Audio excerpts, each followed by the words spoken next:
Hello, good morning. You've tuned in to ET Now, and this is the newspaper show. I'm Cheryl D'Souza along with Varun Hirimathan. This is a show that we get to all the top headlines that's there on the Economic Times as well as the Times of India. But before we get started, let me assure all of our viewers that the newspapers are very, very indeed safe.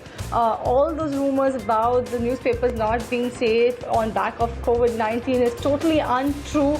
All the presses, including all the presses, follow the safety methods. The distributors also follow the health protocols that's supposed to be followed in wake of COVID-19. So there's nothing for you to worry about your newspaper. So if you're not getting your copy of Economic Times or the Times of India, then contact your delivery agent or vendor or let us know on www.wantmypaper.com. But that was about the newspapers. But let's get started with one of the top headlines on the Economic Times this morning. And first up, MSMEs get a 3 lakh crore rupees a lifeline. That's among the first set of stimulus that the finance minister announced yesterday. Apart from that, the cost of funds is likely to ease for NBFCs as well as for MFIs. You have TDS and TCS rates that's cut by 25% right up till March 2021. You have discounts that may soon get to tap the 90,000 crore rupees stimulus that the finance minister unveiled yesterday. And China is upping the ante to stop firms exiting the nation. Around 1,000 firms are looking to exit China. So China is now upping the ante to stop the exit of these firms. So these are the top 5 headlines that's there on Economic Times, and that's from me. Varun, over to you. What are the rest of the 5 headlines?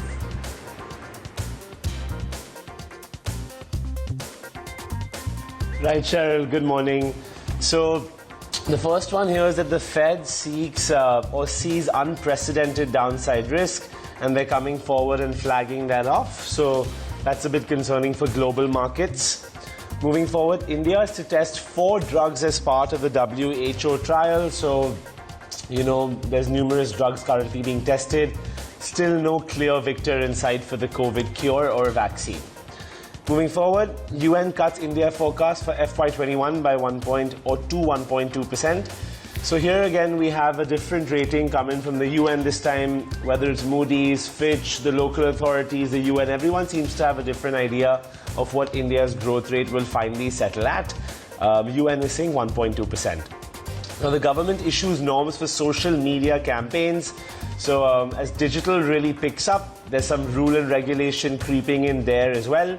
And finally, for me this morning, salons plan makeover to stay beautiful. Salons, I meant. So that again is quite self-explanatory, nothing more I can really add there.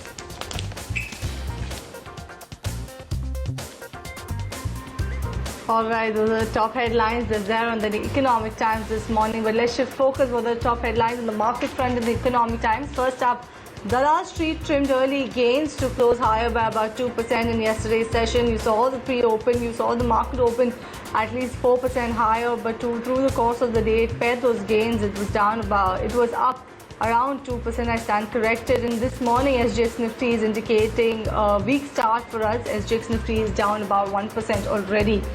Moving on, you have Kotak Mahindra Bank that announced its Q for earnings yesterday. The net profit for the bank fell by about 10%. Moving on to the MSME sector, the stimulus paves way now for more credit flow to come in to that particular sector. Remember, the finance minister unveiled 6 measures out of 15 yesterday that were dedicated only to the MSMEs. It was worth 3 lakh crore rupees. And you have weak volumes that may dent Maruti's FY21 margins. The company came out with their earnings also yesterday. Definitely not a great set of numbers. The margins were disappointing. And FY21 margins are also likely to be weak because of weak volumes. And you have Vedanta offer price fails to impress the investors. Remember, Vedanta said that they're putting out a proposal to deal as their India arm. So the price for that has failed to impress the investors. So these are the top headlines that's there on the Economic Times market page for you.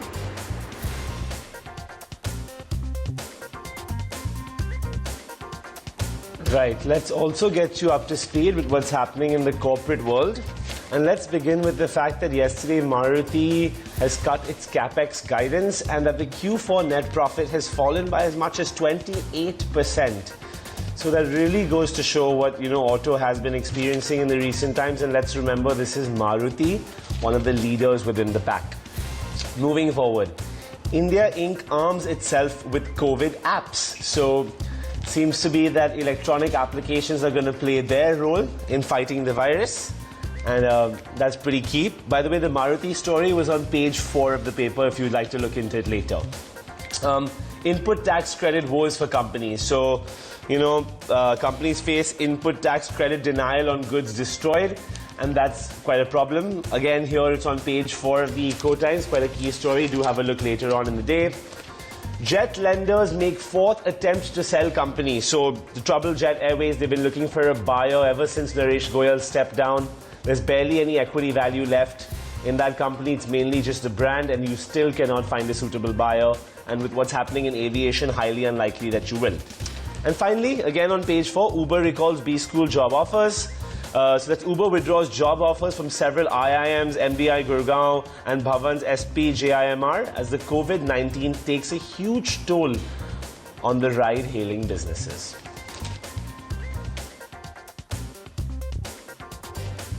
All right, those are the top headlines on the corporate front on the Economic Times. But let's get on to the top story this morning on the Economic Times. And there you go. MSMEs get 3 lakh crore rupees a lifeline. Yesterday, the finance minister came out and unveiled the first set of the package of the package yesterday. And she also mentioned that she's going to come through the course of the day, the next few days, come out and unveil packages for various sectors as well in the tranches. Day 1, Finance Minister Sitharaman unveils loan guarantees and liquidity schemes. Let me go through the first cut that's there on the Economic Times page for you, and I'll read out directly from the paper what's written. Finance Minister eases woes for MSMEs as well as the NBFCs. Finance Minister rolled out the first installment of the 20 lakh crore rupees package on Wednesday, unveiling a comprehensive program for MSMEs and the NBFCs to ensure that they have liquidity. Economic Times is going forward to decipher the 5.94 lakh crore rupees package. That was the worth of the package that was unveiled yesterday for the MSME sector as well as for the NBFCs, for the MFIs as well, and for the taxpayers as well. So MSMEs, they get a collateral-free automatic loan worth about 3 lakh crore rupees. There's subordinate debt for stressed MSMEs that is worth 20,000 crore rupees. Funds of funds to provide equities for MSMEs, the worth of that is 50,000 crore rupees. Let me move on for PF relief that she announced for businesses as well as workers. The government to pay PF for both, that will amount to about 2,500 crore rupees. You have lower PF contribution of 10%, that will be about that will cost about 6,750 crore rupees. You move on to NBFCs. There's a special liquidity schemes for NBFCs, HFCs as well as MFIs, and that is worth 30,000 crore rupees. Partial guarantee scheme, that's also for the NBFCs and MFIs, that is worth 45,000 crore rupees. Power discoms, they get a liquidity injection of worth 90,000 crore rupees, and who's going to fund it? That's PFCs as well as RECs will be funding it. There is no cost to the center on back of this particular move. Moving on to taxpayers, the relief that's coming in there, there's TDS, TCS rates that are cut by 25% of the existing rate, and that will be worth about 50,000 crore rupees. So all in all, it is 5.94 lakh crore rupees worth of stimulus that was announced yesterday. The impact of that will have a significant relief on the MSMEs as well as the NBFCs. The government guarantee will ensure resumption of fund flows. NBFCs will have more direct government support. The credit flow to the economy is likely to get a lift on back of these stimulus. The liquidity measures to prevent distress, provident fund support may lead to fewer job losses. So that's the impact of this particular stimulus plan. But fine print, most of the package comprises guarantee as well as liquidity. Cost of guarantees will be with a lag and is usually a percentage of total. Impact of fiscal deficit is not significant as of yet on back of this particular announcement of the stimulus. and about 7 lakh crore rupees stimulus still remains. So that is the fine print of this particular move. A comprehensive detail given by the Economic Times right on the front page on yesterday's finance minister's move. She unveiled a package of 5.94 lakh crore rupees in yesterday itself, Varun.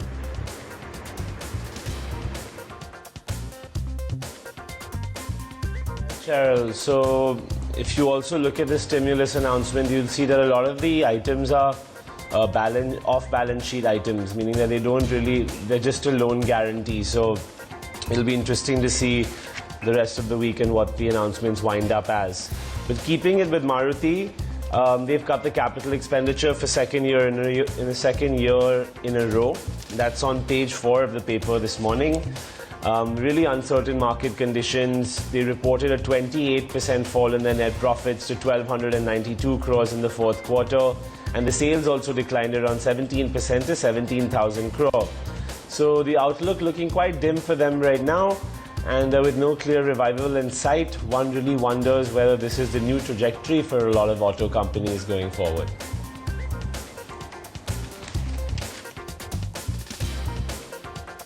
Right, that's the news coming in from the Maruti front. But let's shift focus and let's talk about the lockdown 4.0. The Prime Minister just gave a glimpse of that in his speech just 2 days ago, saying that there will be a 4.0 which will have all new set of rules and regulations. And by May 18th is when we should get a glimpse of that. So Times of India today is reporting on what the lockdown 4.0 will look like. And if you read on that particular announcement, they're saying limited mass transit, more sectors are likely to open. It's also saying the sources, this is all source-based information. They're saying the domestic aviation sector may resume from Monday on some particular routes. But this is all source-based information. We don't have a ministry clarification yet on that. But what else is expected and how lockdown 4.0 will look like? We're joined by my colleague Utkarsh Chaturvedi. Utkarsh, what does 4.0 look like? Does it look like it is going to be more colorful, like the way our Prime Minister had mentioned? So, Sharon, one thing which is very certain of how the lockdown 4.0 will be different for different situations. It will be different for my uncle in Kanpur, my father in Bangalore, and me sitting in Mumbai. And states will have more autonomy, because this is what was also discussed in the meeting with the CMs. The CMs have asked more autonomy on deciding the red zones and green zones, deciding in what needs to be done when it comes to handling the lockdown and which areas needs to open. Then, as you said, there'll be more relaxations. Public transport will start. Trains have already begun. Airlines will start operations. We have been doing stories in the past 2 days about how the SOPs are being prepared by the Ministry of Civil Aviation. That will start. So the movement of people, the movement of goods, that will start. It will be the red zones now, where most of the focus will be when it comes to prevention, when it comes to keeping the lockdown intact.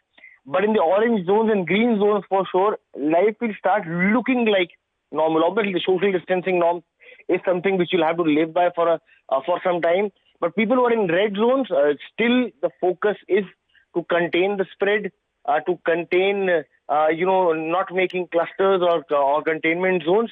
But apart from that, the two things are very certain. It will be different for everyone. And the green zones especially and the orange zones will start seeing life back to normalcy. But social distancing and social distancing norms will be a new normal, at least for the next few months.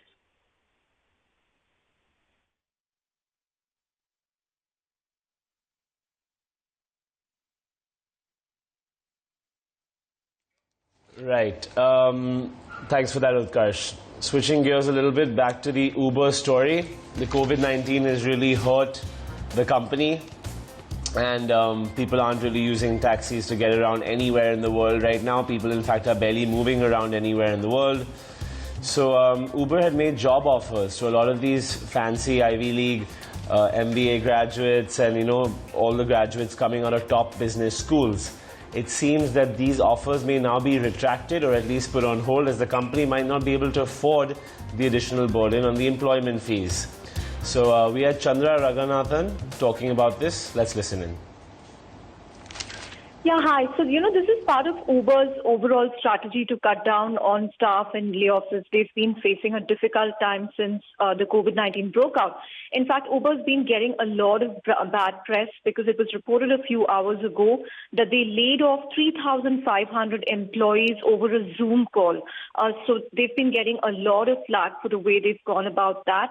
And after that, we now have news emerging that they are also going back on offers made to be school campuses in India. So placement cells across colleges in India had said that Uber has revoked job offers across leading Indian institutes of management, Management Development Institute, Gurgaon, and also Bhavan's SPJMR, even as they lay off thousands of employees worldwide. Now, we really have to wait and see what happens here, because remember, this is not the first company that's revoking job offers on campus. We've also had examples of Gartner and Schlumberger in the last few weeks that have gone back on offers at IIMs and IITs. So the placement cell heads say that, they are getting together to figure out if something can be done for job offers of these students. But I think this is a trend that we are increasingly going to see because there's so much of uncertainty right now. So a lot of companies are either deferring offers or cancelling them altogether.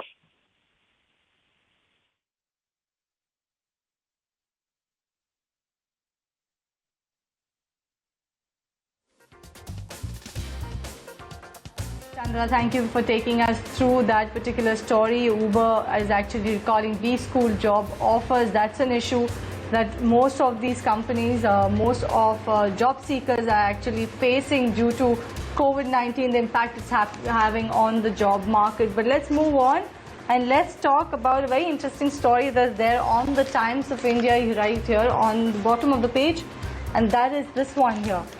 The Army mulls 3-year tour of duty induction plan. This is something new that I've never heard of this before, but let me get on to what this actual story actually says. I'll read it directly off the paper. The over 12 lakh strong army is finalizing a radical proposal for inducting youngsters for a 3-year tour of duty or TOD tenure as both officers and jawans in the backdrop of urgent need for cadre restructuring amid the ballooning salary and the pension bills that's adversely impacting the military modernization. What will it actually consist? The tour of duty scheme will initially be launched for around 100 vacancies for our officers and 1,000 for the post of jawans. They're saying, according to an army study, cumulative cost of the training, pay, the severance, the package of an SSC officer is around 5.1 crore rupees. But the cost of a TDO officer released after 3 years would be significantly lower, around 80 to 85 lakh rupees only. So this is one of the reasons why the army is mulling this sort of a move. But yes, it is yet in the discussion phase. So there is nothing out yet concrete on this. This is just a proposal that's coming on to it. While this would be of a great help to the nation, especially at this time of crisis, at this time, the army actually believes that well-trained, disciplined youngsters exiting the force after 1 year of training and 3 years of TOD at the age of 26, 27 with a good amount of money in their pockets will actually be lapped up by private sectors as well as public sectors for a fruitful second year. So yes, it will be a great opportunity for the youngsters as well. They will be definitely lapped on by other employers after getting this sort of training coming in from the army as well. So for now, tour of duty proposal coming in from the army, a 3-year induction plan, and for now they'll start with 100 vacancies for officers and 1,000 for jawans. So definitely a very different sort of move coming in, Varun, from the army.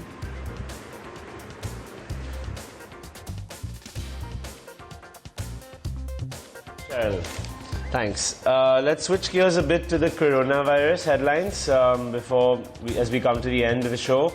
India's COVID count has gone past 75,000, so we're coming up near that 1 lakh mark very soon. Over 25,000 cases are in Maharashtra alone. So of the 75,000, 1/3 are in Maharashtra. So we are the epicenter, and we have seen a very high spike in the number of deaths. Yesterday, 54 people died in a single day. Now, all this being said, Maharashtra government is currently allotting 55 crores to send the migrants home. So migrants are really in distress. They really don't know what to do. We've seen numerous cases of them piling up at state borders. They need to be sent home. The government is allocating some money toward that. The PM cares a 3,000 crore fund for migrants and vaccines. So again, some extended relief coming in here on the same subject. And finally, COVID moms birthed 100 healthy babies in Mumbai. So that's one maybe semi-positive cue coming out of all of this.